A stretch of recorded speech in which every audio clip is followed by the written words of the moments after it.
Students, यूएसके academy में आपका स्वागत है। आज हम क्लास 12th के लेक्चर नंबर 0.3 पर बात करेंगे। अभी तक मैं आपको टाइप्स ऑफ सॉलिड में क्रिस्टलाइन और एमॉर्फस तक पढ़ा दिया था। आज हमें पढ़ना है difference between amorphous and crystalline. तो कुछ यहाँ हम कॉलम बना रहे हैं। पहले कॉलम बना लें, उसके बाद फिर पॉइंट को आपको समझाएं। तो आपको टोटल 4 कॉलम बनाने हैं। ठीक, सबसे पहले वाले कॉलम में लिखना है आपको क्रम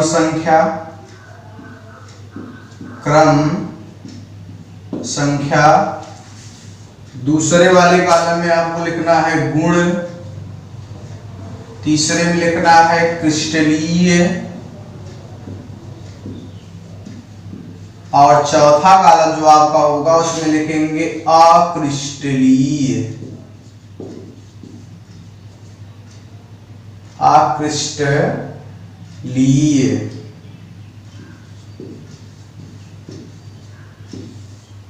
तो सबसे पहला पॉइंट लेंगे हम ज्यामिति। सबसे पहला पॉइंट होगा आपका ज्यामितीय। अब हमें आपको पता है कि क्रिस्टलीय ठोस की जो ज्यामिति होती है वो क्या होती है, निश्चित ज्यामिति देते हैं क्रिस्टलीय ठोस। क्रिस्टलीय ठोस की ज्यामिति क्या है, निश्चित ज्यामिति होती है। आप क्रिस्टलीय ठोस की बात करें तो इनकी अनिश्चित ज्यामिति होती है। अनिश्चित ज्यामिति। दूसरे पॉइंट पर चलते हैं। क्रम संख्या नंबर 2 पर हम बात करने वाले हैं गलनांक तथा क्वथनांक। गलनांक तथा क्वथनांक। तो क्रिस्टलीय पदार्थ के गलनांक जो होते हैं वो क्या होते हैं, निश्चित होते हैं। अक्रिस्टलीय पदार्थ के गलनांक क्या होते हैं, अनिश्चित होते हैं। तो यहां हम लिखेंगे कि निश्चित किनके, क्रिस्टलीय ठोस के, और इसमें क्या लिखेंगे, अनिश्चित किसके, अक्रिस्टलीय ठोस के गलनांक और क्वथनांक अनिश्चित होते हैं। तीसरे पॉइंट की बात करेंगे। तीसरा पॉइंट हम यहां ले रहे हैं प्रकृति। तीसरा पॉइंट होगा प्रकृति। अगर हम प्रकृति की बात करें तो ये वास्तविक, ये आपके जो होते हैं ये वास्तविक ठोस होते हैं। क्रिस्टलीय ठोस जो होते हैं वास्तविक ठोस होते हैं। अक्रिस्टलीय ठोस जो होते हैं ये आभासीय ठोस होते हैं। आभासीय ठोस होते हैं। इसके बाद चौथा पॉइंट आपका है कणों की व्याख्या। अगर हम कणों की व्याख्या करें या कणों की व्याख्या के आधार पर क्रिस्टलीय और अक्रिस्टलीय के बारे में आपको समझाएं तो जो क्रिस्टलीय पदार्थ होते हैं कणों की व्याख्या के आधार पर इनका जो होता है ये दीर्घ परास देते हैं। मतलब पार्टिकल का जो अरेंजमेंट है वो क्या होता है, लॉन्ग होगा। ठीक, इसमें क्या होता है, शॉर्ट होता है। ये हो जाए क्या, लघु परास। लघु परास। ठीक, इसके बाद पांचवा पॉइंट आपका क्या हो जाएगा। पांचवा पॉइंट में हम दैशिकता की बात करेंगे। पांचवा पॉइंट क्या होगा, दैशिकता। दैशिकता में आपका क्रिस्टलीय जो होता है ये विषम दैशिकता दर्शाता है। अभी दैशिकता के बारे में आपको समझा रहे हैं।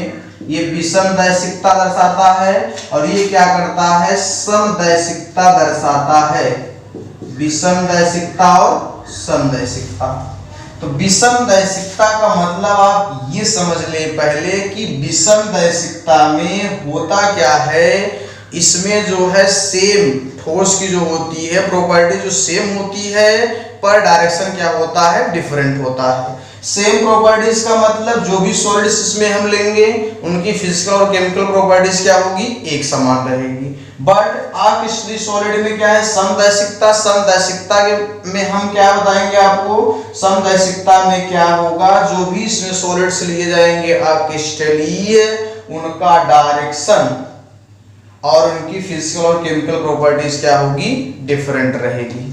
ये पॉइंट आप क्या करेंगे, नोट कर लेंगे। तो इसको पहले नोट कर लें आप। अब इसके बाद हम आगे बात करेंगे यूनिट सेल के बारे में, ठीक। अब अगला पॉइंट हमारा आपका है यूनिट सेल। तो यूनिट सेल को पहले हम डिफाइन कर दें, उसके बाद फिर आपको समझाएं कि यूनिट सेल क्या है। कई यूनिट सेल आपस में कंबाइंड होती हैं तो एक क्रिस्टल का फॉर्मेशन करती हैं। तो अगली हेडिंग हम आप नोट करेंगे यूनिट सेल। यूनिट सेल जिन्हें हम आप बोलते हैं क्या, एकक कोशिका। यूनिट सेल जिन्हें हम आप क्या बोलने वाले हैं, एकक कोशिका। एकक कोशिका, एकक कोशिका। पहले परिभाषा समझ लें। संपूर्ण क्रिस्टल संरचना की वह छोटी सी छोटी इकाई जिसे विभिन्न दिशाओं में बार बार दोहराने से क्रिस्टल संरचना का निर्माण होता है, उसे हम एकक कोशिका कहते हैं। फिर समझ लें, संपूर्ण क्रिस्टल संरचना की वह छोटी सी छोटी इकाई जिसे विभिन्न दिशाओं में बार बार दोहराने से क्रिस्टल संरचना का निर्माण होता है, उसे हम एकक कोशिका कहते हैं। तो आइए हम एक क्रिस्टल बनाते हैं, किसके सापेक्ष, यूनिट सेल के। तो सपोज करें हमारे आपके पास एक यूनिट सेल है ये, ठीक। बात को ध्यान समझ लें, डेफिनेशन बता चुके हैं। मान लें कि हमारे आपके पास क्या है, एक यह यूनिट सेल है, ठीक।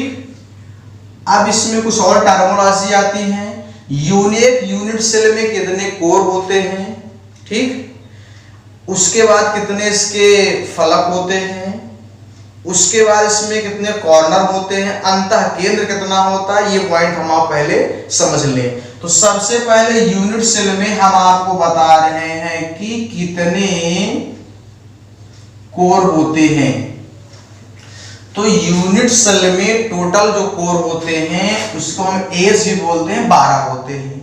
अगर हम फलक की बात करें, अभी सब डायरेक्शन समझाएंगे वहां पर, अगर हम फलक की बात करें तो 6 फलक होती हैं। अगर हम कोनों की बात करें तो हमारे आपके पास क्या होता है, 8 कोना होगा एक यूनिट सेल में।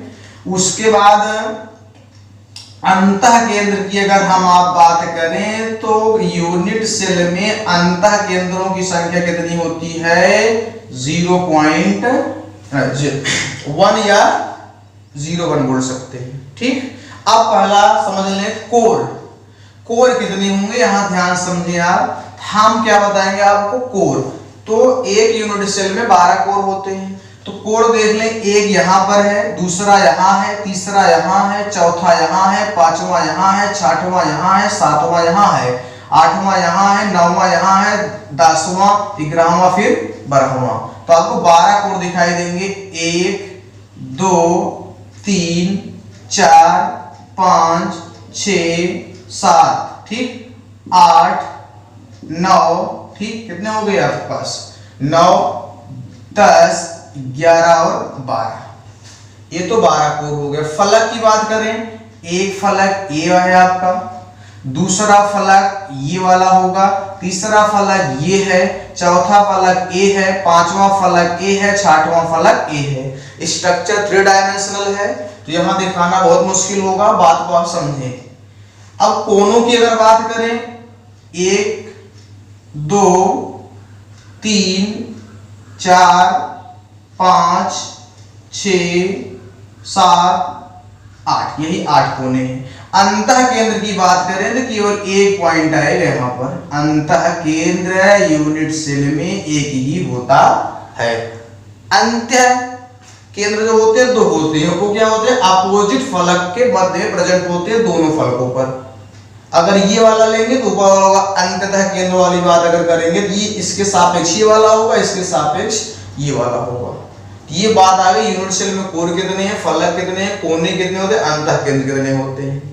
अब हम बात करने वाले हैं कि यूनिट सेल के बराबर एक यूनिट सेल से अगर कई यूनिट सेल अदर डायरेक्शन में किसी भी डायरेक्शन में अगर जुड़े तो क्रिस्टल कैसे बनता है, उस फिगर को आपको ध्यान से देखते हुए चलिएगा, ताकि आप फिगर को देखते हुए एक यूनिट सेल की सहायता से क्रिस्टल का निर्माण कर सकें। अब हम यूनिट सेल से एक क्रिस्टल का निर्माण करेंगे, तब आगे बढ़ेंगे आयवीय कणों के यूनिट सेल के में उपस्थित होने के आधार पर या उनकी उपस्थिति के आधार पर यूनिट सेल के प्रकार क्या कौन से हैं। तो हम अब आपके सामने यहाँ यूनिट सेल की सहायता से क्रिस्टल का निर्माण करने वाले हैं। तो सबसे पहला काम है कि हम आप एक यूनिट सेल बनाएंगे। एक क्या करेंगे, यूनिट सेल बनाएंगे। ये तो पहला आपका यूनिट सेल है। अब कई यूनिट सेल को हमें आपको क्या करना है, अदर डायरेक्शन में रख कर एक क्रिस्टल का निर्माण करना है। ठीक, ये पॉइंट हो गया। अब इसको मैं यहां से बढ़ा दिया। अगला पॉइंट जो हमारा आपका होगा, अब इस वाले पॉइंट को यहां से बढ़ाएंगे, उसके बाद इन दोनों पॉइंटों को आपस में हम क्या करेंगे, मिला देंगे। एक यूनिट सेल ये बना था पहला, ये दूसरा बन गया। अब हमें आपको क्या करना है, इस पॉइंट से सेम डिस्टेंस के अकॉर्डिंग में एक यूनिट सेल को नीचे भी बनाना है। फिर इसको हम ऐसे बढ़ाएंगे। अब दूसरा यूनिट सेल बनने वाला है।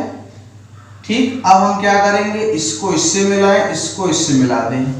ये आपका तीसरा यूनिट सेल तैयार हो गया। अब क्या करेंगे, इसी में एक और हम जोड़ना चाहते हैं। हमें आपको क्या करना पड़ेगा, डायरेक्टली इस वाले पॉइंट को हम क्या करेंगे, इसके सापेक्ष यहां लाएंगे।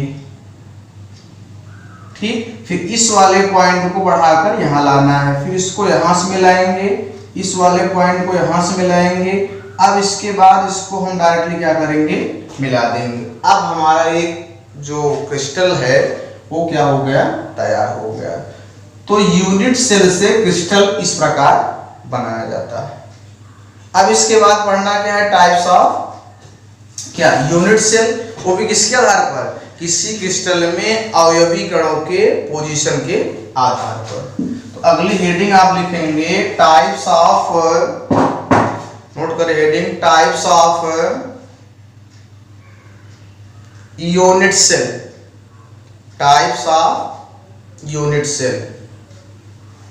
ठीक, तो सबसे पहला पॉइंट हम यहां ले रहे हैं simple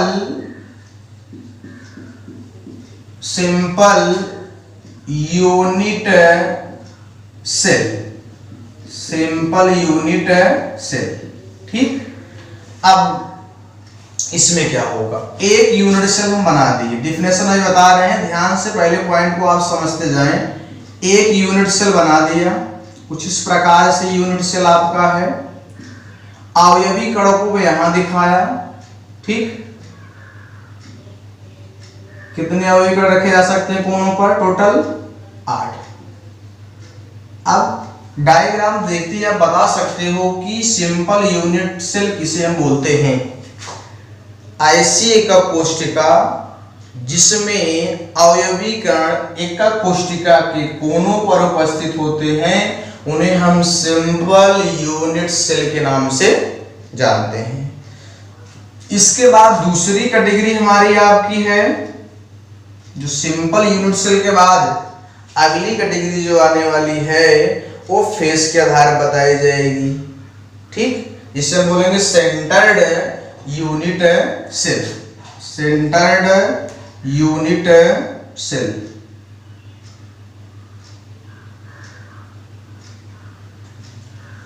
centred unit cell.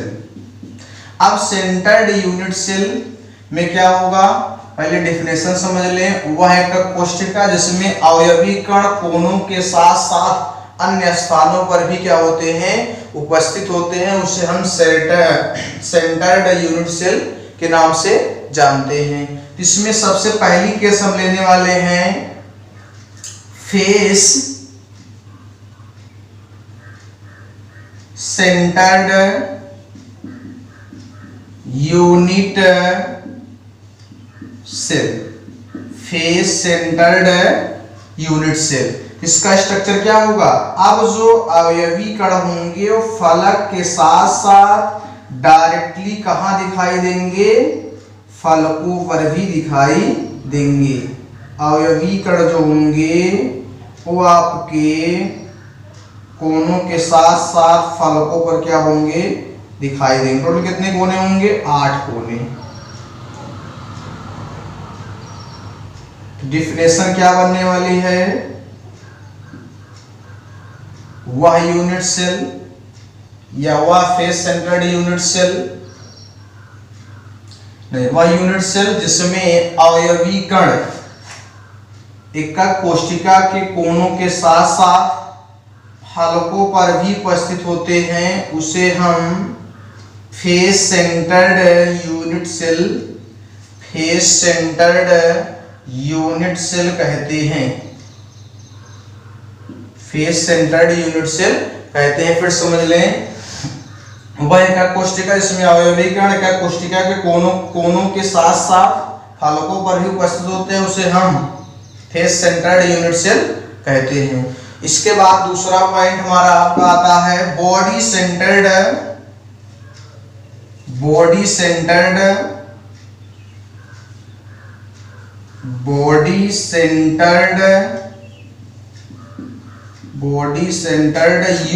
Cell, body centred unit cell. ठीक, इसमें क्या होगा, अब अवयवी कण एकक कोशिका में यूनिट सेल के कोनों के साथ साथ बॉडी में प्रेजेंट होगा। ठीक, कोनों के साथ साथ कहां होगा, एक तो यहाँ, दूसरा यहाँ, तीसरा यहाँ, चौथा यहाँ, पांचवा यहाँ, छठवां यहाँ, सातवां यहाँ, आठवां। उसके बाद क्या होगा, बॉडी सेंटर्ड में क्या होता है, ये डायरेक्टली यहाँ प्रेजेंट हो जाएगा। ये बॉडी सेंटर्ड क्या हो गया, यूनिट सेल। इसके बाद थर्ड केस की हम बात करेंगे end centred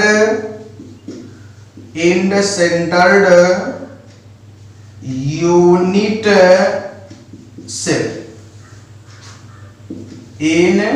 end centred unit cell, इसमें क्या होगा, अवयवी कण यूनिट सेल के कोनों के साथ साथ दो अपोजिट फलकों के काय में क्या होते हैं, उपस्थित होते हैं, जो आपको कुछ इस प्रकार से दिखाई देगा। इसे हम बोलते हैं एंड सेंटर्ड यूनिट सेल। ये आपके थे क्या, किसी यूनिट सेल में